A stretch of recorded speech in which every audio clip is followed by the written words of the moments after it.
நமஸ்காரம். திருப்பாவை 27வது பாசுரம்.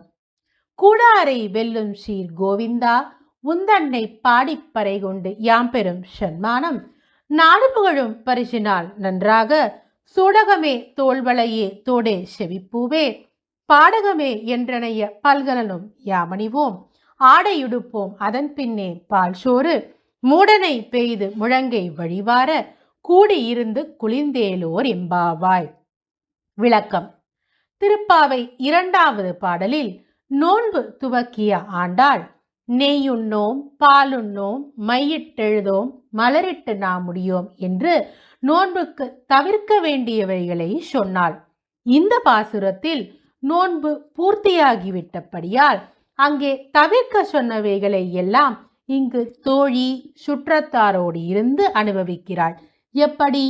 கண்ணனை முன்னிறுத்தி, கண்ணா, உன்னை பணிந்து கூடாதவர்களுடன் போர் செய்து அவர்களை வெல்லும் ஆற்றல் படைத்தவனே, பெருமை படைத்த கோவிந்தா, உன்னை மனதார நினைத்து வாயினால் பாடி வரும் எங்களுக்கு என்னென்ன சன்மானம் கிடைக்கிறது தெரியுமா? என் நாட்டினரும் புகழ்ந்து பேசக்கூடிய பரிசுகள் அவை என்னென்ன தெரியுமா?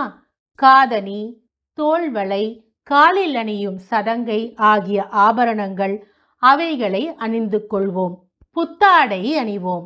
அதன்பின் நன்கு பக்குவமாய் சமைக்கப்பட்ட பால் பொங்கலை மூடும் அளவு நெய் ஊற்றி உண்ணும்போது அந்த நெய்யானது முழங்கை வரை வழியும் வண்ணம் சுவைத்து உண்போம்.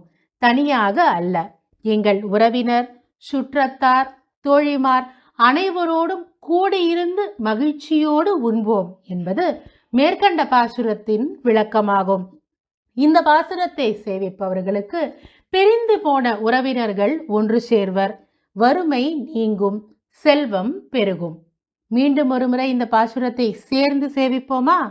கூடாரை வெல்லும் சீர் கோவிந்தா உந்தன்னை பாடிப்பறை கொண்டு யாம்பெரும் சன்மானம் நாடு புகழும் பரிசினால் நன்றாக சூடகமே தோள்வளையே தோடே செவிப்பூவே பாடகமே என்றனைய பல்கலனும் யாமணிவோம் ஆடையிடுப்போம் அதன் பின்னே பால் சோறு மூடனை பெய்து முழங்கை வழிவார கூடியிருந்து குளிர்ந்தேலோர் எம்பாவாய். நன்றி. ஸ்ரீவில்லிபுத்தூர் ஸ்ரீ ஆண்டாள் ரங்கமன்னார் திருவடிகளே சரணம். கோதா காந்தஸ்மரணம். ஜெய் ஜெய் ரங்கரங்கா.